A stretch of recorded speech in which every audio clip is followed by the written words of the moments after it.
जगह जाके पुंग गई, दोसर का जगह भी कोशिश के लिए पुंग जाएगी।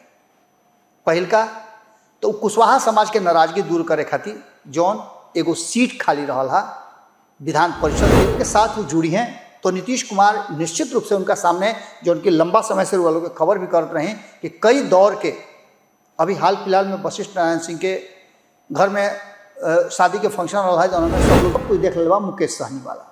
ये चलते अब अगर उनका रिचार्ज चाहिए भी तो रिचार्ज उनका लंबा चाहिए, और यह लंबा रिचार्ज में एक बात साफ बा कि उपेंद्र कुशवाहा तब ही जाकर के बात के समझी है, कारण कि इहो बात भोला शर्मा के नाम आ रहा बा। भोला शर्मा के लेकर के भी काफ़ी चर्चा चल रहा बा कि उनका के दिखल जा सकेला भूमिहार समाज से आवता रहे, और भूमिहार समाज के नाराजगी भी देखल गई। केसी त्यागी के नाम आ रहा बा, इहो लंबा समय से नीतीश कुमार के साथ अटैच बा, और ये सब लोग के भी एडजस्ट करे के कोई ना कोई तैयारी चल रहा बुढ़ुए। और एकरा में चंदेश्वर प्रसाद चंद्रवंशी के साथ साथ जेकर टिकट कटर है महाबल सिंह के, उनकर भी नाम चल रहा बुढ़ुए, उनको के कहीं एडजस्ट करके मुजाहिद आलम के भी एडजस्ट करे।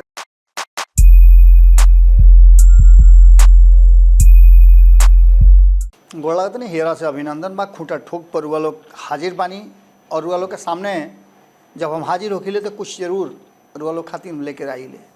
आज लेके आइल बानी कि एक बार फिर से आपन पराया परखल जाओ, एक बार फिर से आपन पराया परखल जाओ, दिन के रात और रात के दिन नाम रखल जाओ। गोड़ लागतनी हेरा से अभिनंदन बा, खूंटा ठोक पर रुआ लोग हाजिर बानी, और जो आज के हम सवाल विषय लेके आइल बानी ओकरा में रुआ लोग से कई दिन से चर्चा हम कर रहा बानी कि जो वर्तमान परिस्थिति बनल बा ओकरा में बड़ा हौचपच हो गई बा, और एकरा के 2025 के चुनाव के मद्देनज़र ठीक करे के कोशिश दोनों तरफ से हो रहा बा। दोनों तरफ के मतलब जौन दूगो बड़ा घटक दल बा एनडीए के, सबसे ज़्यादा चिंता उनके बा, कारण कि बहुत लोग के उनका खुश करे के बा, बहुत तरह के समस्या भइल बा, कुछ सीट वो हारल बाड़े। विपक्ष के लगे खोए खातिर कुछ ना रहे, लेकिन पावे खातिर बहुत कुछ रहे, और एक परिणाम भी लोग के सामने बा। लेकिन अब ये मामला जौन बा जे हारल बा वो अपेक्षा रख ले बा, जे जीतल बा ओकरो अपेक्षा बा, और जरा टिकट नहीं मिलल उहो अपेक्षा से परिपूर्ण बा, लवरेज बा। तो ऐसा स्थिति में आखिर नरेंद्र मोदी और नीतीश कुमार के सामने कौन कौन कठिनाई समस्या बा। सबसे पहला बात कि नीतीश कुमार एक जगह जाके पुंग गई, दोसर का जगह भी कोशिश के लिए पुंग जाएगा। पहिलका तो कुशवाहा समाज के नाराजगी दूर करे खातिर जौन एगो सीट खाली रहा है विधान परिषद के, ओकरा पर श्री भगवान कुशवाहा के भेज करके कुशवाहा समाज के नाराजगी दूर करे के कोशिश कैले। एकरा पर हमने के बहुत सारा खबर कर चुकल बानी। या अब एकरा आगे नीतीश कुमार के और भारतीय जनता पार्टी के साथ साथ एनडीए गठबंधन के पास एक सीट जौन की रुपौली वाला रहा है ओकरो पर चुनाव हो गई, नीतीश कुमार अपन उम्मीदवार दे दिले, कारण कि वो सीट उनके रहे। तो यहाँ भी मामला सेटल हो गई बा। लेकिन अभी 4 गो सीट जौन खाली भइल बा ओकरा पर, और 2 गो सीट जौन राज्यसभा वाला बा ओकरा पर मंथन के दौर जारी बा। हालांकि एगो बात रुआ जरूर सुन ले हो कब कि उपेंद्र कुशवाहा खातिर एगो सीट रिजर्व कर दिहल गई बा, लेकिन ये बात क्लियर ना रहे कि उपेंद्र कुशवाहा कौना सीट पर जाई हैं, मीसा भारती वाला पर कि विवेक ठाकुर वाला पर। नीतीश कुमार के साथ वो जुड़ी हैं, तो नीतीश कुमार निश्चित रूप से उनका सामने जो उनकी लंबा समय से वालों के खबर भी करते रहे कि कई दौर के अभी हाल फिलहाल में वशिष्ठ नारायण सिंह के घर में शादी के फंक्शन रहा है, जौन में सब लोग जुटल रहे। ओकरा पहले वशिष्ठ नारायण सिंह के दिहल गई जिम्मेवारी कि खाली फिर से उपेंद्र कुशवाहा के समझा बुझा के और उनका के ले आवो साथे। हालांकि अब तक ले उपेंद्र कुशवाहा के टीम और उपेंद्र कुशवाहा की तरफ से यह बात पर कोई स्पष्टीकरण नहीं दिहल गई, और उपेंद्र कुशवाहा साफ साफ कहल जा रहा बा कि अब अपना पार्टी के विलय ना करिए, अपन अस्तित्व के अब ना चेंज करिए। यानी कि जौना नाम के साथ खड़ा हो गई बड़े जीतस हारस, लेकिन अब वो नाम के साथ आगे रही हैं, कारण कि बहुत लोग के उम्मीद पिछला हाली जब वो विलय कैले तो टूटल, कई लोग इन्हें से उन्हें गए, कई लोग के भावना पर ठेस पहुँचल। अभी सब लेकर के नीतीश कुमार के साथ भले चल सकता रहे, लेकिन नीतीश कुमार के पार्टी में अपन पार्टी विलय नहीं कर सकत, लेकिन परिस्थिति सब कुछ करावेला। अब देखे वाला बात हुई कि एमे होई का, लेकिन जौन एगो सीट उपेंद्र कुशवाहा खातिर हुआ रिजर्व मानता नहीं है, जौन पर चर्चा लगभग बंद हो चुकल बा। कारण कि उपेंद्र कुशवाहा भी ये बात के तय कर दिले बड़े कि हाँ उनका अगर मिलल तो एमे निश्चित रूप से एनडीए के प्रति वो आभार भी व्यक्त कैले और एकरा पर वो अपन बात रखले भी। अब एकरा साथ साथ एगो और सीट खाली बा, वो सीट के लेकर के मंथन और रस्साकसी जारी बा। अगर नीतीश कुमार मीसा भारती वाला सीट अपना खेमा में रखत रहे तो विवेक ठाकुर वाला सीट पर के जाई। अगर विवेक ठाकुर वाला सीट पर उपेंद्र कुशवाहा जाता रहे तो फिर मीसा भारती वाला सीट पर के जाई। उपेंद्र कुशवाहा का 1.5 साल खातिर मान जाई हैं, ये बात पर भी सवाल बहुत गंभीर बा। और उनका रिचार्ज कितना दिन खातिर हुई ये एगो बड़ा सवाल बा। कारण कि छोटा रिचार्ज तो उल्ली है ना, कारण कि एकरा पहले भी भारतीय जनता पार्टी छोटा रिचार्ज कैले रहे, वो सब कोई देख ले बा मुकेश सहनी वाला। ये चलते अब अगर उनका रिचार्ज चाहिए भी तो रिचार्ज उनका लंबा चाहिए। और यह लंबा रिचार्ज में एक बात साफ बा कि उपेंद्र कुशवाहा तब ही जाकर के बात के समझी हैं। कारण कि इहो बात बुझाता कि भीतर में तय हो गई बा कि आगे कौना तरीका से कौना हिसाब से उनका के आगे जाए के बा। लेकिन एकरा साथ साथ और कई गो नाम बा, ये दूसरका सीट पर नाम के बड़ा लंबा फहरिस्त बा। एक सीट तक क्लियर हो गई रहे, वही दिन जौना दिन नरेंद्र मोदी के प्रधानमंत्री चुनल गई वही दिन लगभग क्लियर हो गई रहे कि उपेंद्र कुशवाहा राज्यसभा जाइ हैं। ये बात हमनी के पहले कह दिले रही जा। अब एकरा में कई लोग के खुश करे के भी प्लान बा। रमा देवी जिनका टिकट कटल, वैश्य समाज काफ़ी नाराज रहे। कहल जाता रहे कि सीतामढ़ी और शिवहर ये दोनों सीट वैश्य समाज हरा दी। लेकिन ओजा खुद जा कर के जब अमित शाह कहले कि हमू बनिया के बेटा आई तो ओजा के लोग के मन मिजाज बदलल और एजा दोनों सीट पर जीत हासिल भई। लेकिन रमा देवी के अभी भी जो डिमांड रहे वो ज्यों के त्यों बा। लेकिन रमा देवी के सामने अगर उनका के राज्यसभा भेजे के भी तैयारी कर जाता तो 2-3 गो कारण बा जो उनका के रोकत हुए। पहला उनकर उम्र, दूसर का अभी वही समाज से धर्मशिला गुप्ता गईली है, तो यह चलते रमा देवी के नाम पर थोड़ा सा असमंजस के स्थिति बा। एकरा अलावे एकरा में आर के सिंह के नाम आ रहा बा। आर के सिंह भी चुनाव आरा से हार गए बड़े, राजपूत समाज से आवेले और राजपूत समाज के नाराजगी के भी दूर करे के बा।